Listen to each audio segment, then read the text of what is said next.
Right, what is going on there, guys? Me and the great Constantinople are heading into town for our Saturday workout, which is, I believe, both of our kind of chill day.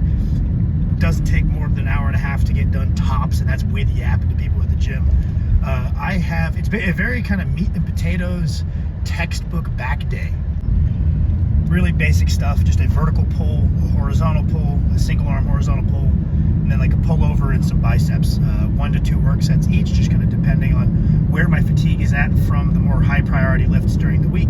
Pretty chill day, so you guys can join me for that. And I was thinking about it. I was talking to Max this morning, and I was like, Max, what do you think the biggest mistakes we made? Like once we were like real serious, locked into lifting, and we're kind of competent, what mistakes do you think we could have avoided that would have made for like smoother progression? And was talking it over with him, and like number one is probably just this vague emphasis on movement quality.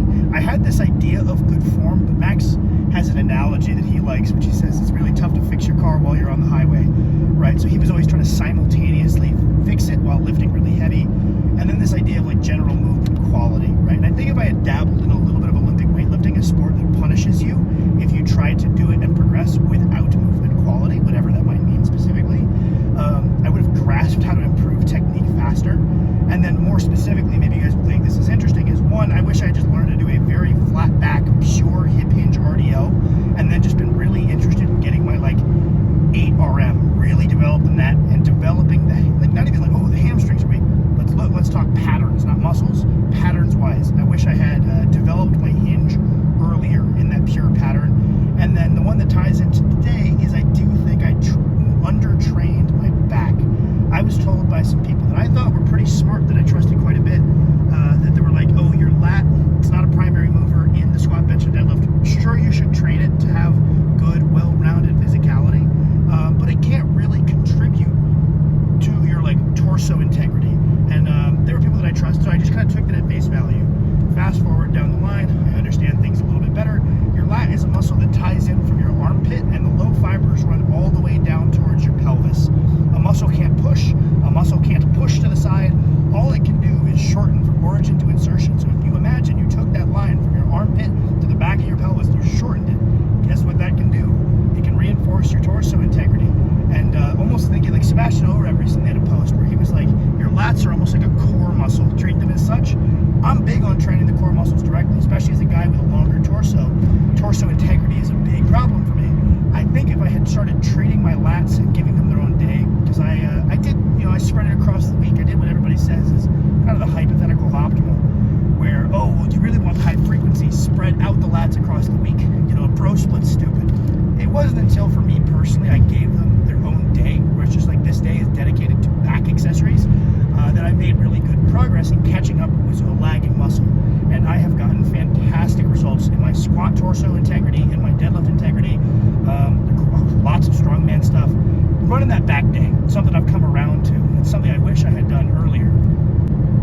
So yeah, you'll be joining me for that. Looking forward to it. Like I said, not the most hardcore blood and guts training day as much as I like to show, going all out. Here's this ultra high effort set. Here's me deadlifting whatever, like 800 for reps. Stuff that's cool, stuff that I'm proud of. There's a lot of work that goes in that's a little bit more chill in the background that are necessary to kind of potentiate and stay safe doing those big ones. So I'll show you today, just like 1 to 2 sets per exercise. Nothing crazy, but it's fun. I like it. It's an enjoyable day. I like log booking in general. Pulled 775 on the deadlift for a triple yesterday, and it felt pretty easy. I felt like I got more in the tank, and that's up 30 pounds from the corresponding heaviest triple I did in preparation for the 880 under the same fatigue at the same point in the program. So I'm tentatively very optimistic for the deadlift shape we are getting in here as well, alongside the road to the 405 overhead press. Kirsty, do you have anything to add for our fine viewers? Being small is a choice. Don't make bad choices.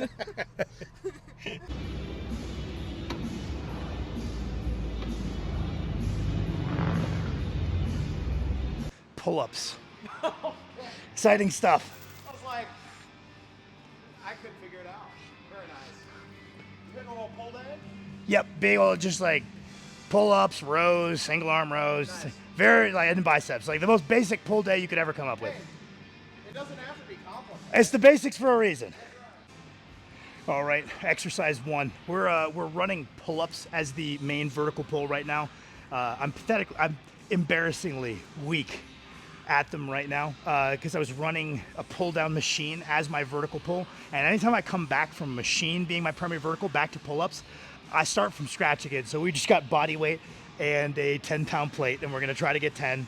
Thinking 2 work sets here. I warmed up with the behind the neck pull downs. That was an idea I had last week, is to just use behind the neck pull downs to double as some mobility work, because I need to warm up anyway. Can't just jump straight into bodyweight pull-ups because I'm quite heavy. I can hit them cold, but it feels stiff. So if I do like some band assisted warm-ups or the assisted machine or some pull downs to get some blood, I perform better on the pull-ups. So I figured I could do like a cool little 2 birds, 1 stone and use behind the neck work to warm up. But all right, enough yapping. Time for my embarrassing pull-up humiliation ritual with my 10-pound plate. But 10 reps is my goal. That'll be the green light to add weight next week.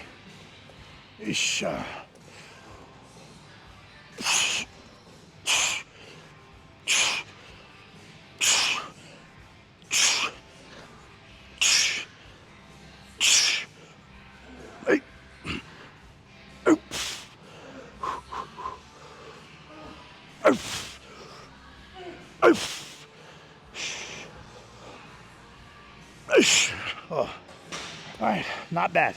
We'll do a second set there and try to get 10.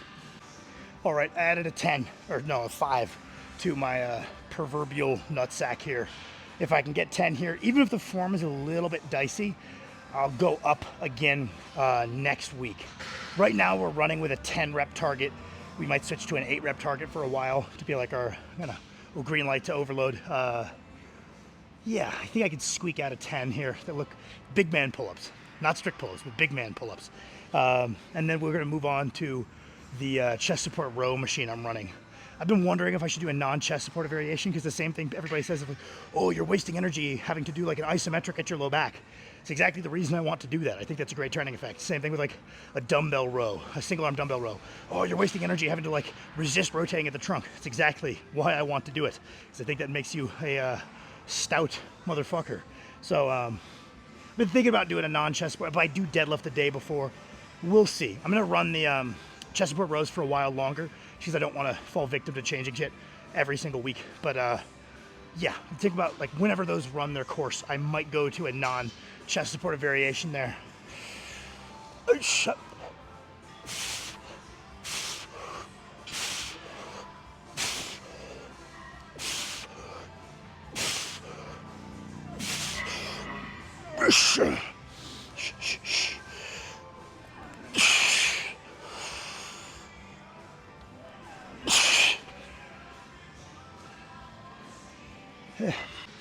All right, what's up, gang? We've finished our warm-ups for these chest supported rows. Again, 1 to 2 work sets here. It really depends on the quality of this top one. This might be a little too heavy because I just barely got the ability to go up last week, and I'm a little bit more tired in the last than I was expecting from those big deadlifts yesterday, but we're gonna give it a go. I used to feel like I didn't get anything out of chest support rows because I used to do them kind of the flexion row style, where I'd go way down and then I would peel off with my erectors. And I was just like, oh, it's so interesting. All these guys I respect swear chest support rows are awesome. I don't feel like I'm getting anything out of them. And so I moved them out of my rotation. And let me tell you the 2 things that I changed that I like. I get a lot out of them now. One is I was watching a Brett Wilkins, who's an IFBB pro bodybuilder. I was watching one of his videos ages ago. And he just said something really simple. He's like, if you're gonna use a chest supported row, use the chest support. Stay falling your upper chest into the pad the whole time and just keep digging those elbows to the torso. Because when we get here, we start failing and we arch off of it, we don't actually get the elbow any deeper relative to the rib cage. We're supplementing with erectors, like take it over with a different muscle. Instead, just embrace the fact that they're partial. So that's kind of the second thing that helped me a lot, was when I would normally end the set, like, oh, I didn't get full range anymore. Go about 3 reps, 2 to 3 extra reps with partial range to kind of fill in the rest, because you couldn't do any more work up here, but you got a lot of work you could do down here. So just extending my sets on these chest support rows a little bit past where I would have called them before has made them way better. I still like a regular barbell row or a cable low row more. I feel like I can position my torso to get more lat, but these have become good with those tips. So let's see if this is too heavy. I might get like a terrible looking 6 or 7 and have to do a second set here. All right. Oh.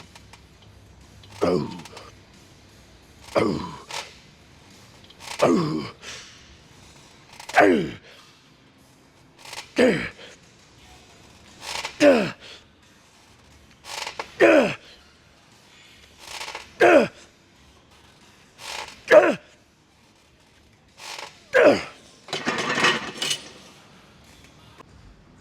right, big thing on these is I just want to make sure that I still get a flex of my lat. It doesn't even need to be a pause, but like flex my lat at the back of each rep to make sure I'm still connected with the weight in that shortened position. I just like doing that with my my single arm stuff because I kind of already got some stretch bias stuff with how I like to do the chest supported or the horizontal rows. So I really like making sure I still kind of challenge the squeeze position here. I feel like I get a lot out of it personally. So that's kind of my criteria for like, sure, I might have moved it from A to B, but if I didn't get a little flex in my lat, I didn't get a make. So that's how I kind of logbook these. See how this goes. I have to stand up so I can pull down towards my kind of back pocket.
Okay, we're gonna have to wrap things up early. We're running behind for the getting to the showing of Howl's Moving Castle at the theater here. So one set of curls, going all out. 2, 2, 3, 3, 4, 4, 5.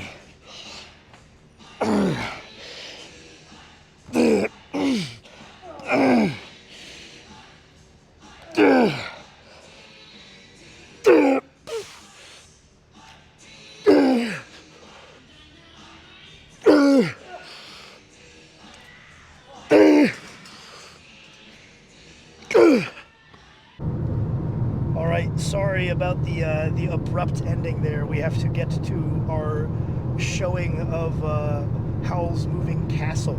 Here's my my Studio Ghibli movie hot take that Kirsty and I agree on. Nausicaa and the Valley of the Wind is far greater than Princess Mononoke. You can fight with me in the comments about it or agree and tell me what a big brain smart guy take that is. Pretty funny. I think it's the same curling weight I was using it when I was a skinny high schooler. I was pretty strong, but obviously nothing compared to now. I don't think my biceps have gotten any stronger gaining 100 pounds.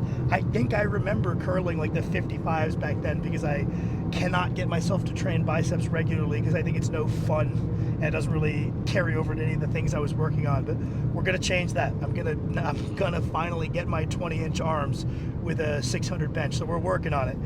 Had to end the workout slightly early, which is fine. I was just telling Henry, with this tertiary day, because it's kind of a low priority day, I pick the number of sets based on how much energy I have left from doing the big stuff during the week. If I've got energy left, early block, we'll do 2-3 sets per exercise. When we're pretty run down because of big squats, big deadlifts, big events, it might just be one set per exercise. So we did one set of curls there. All we missed was 1 to 2 sets of hammer curls. I usually do one kind of bicep-centric exercise and then one kind of brachioradialis centric exercise and then call it a day. We missed the hammer curls. I was considering making it up in the home gym, but I think I probably should begin resting for Monday. because we got some big overhead presses coming for you guys in our road to 405. So peace. I appreciate you watching the video. Tell the people. Everybody drives like shit except for me. You heard it here.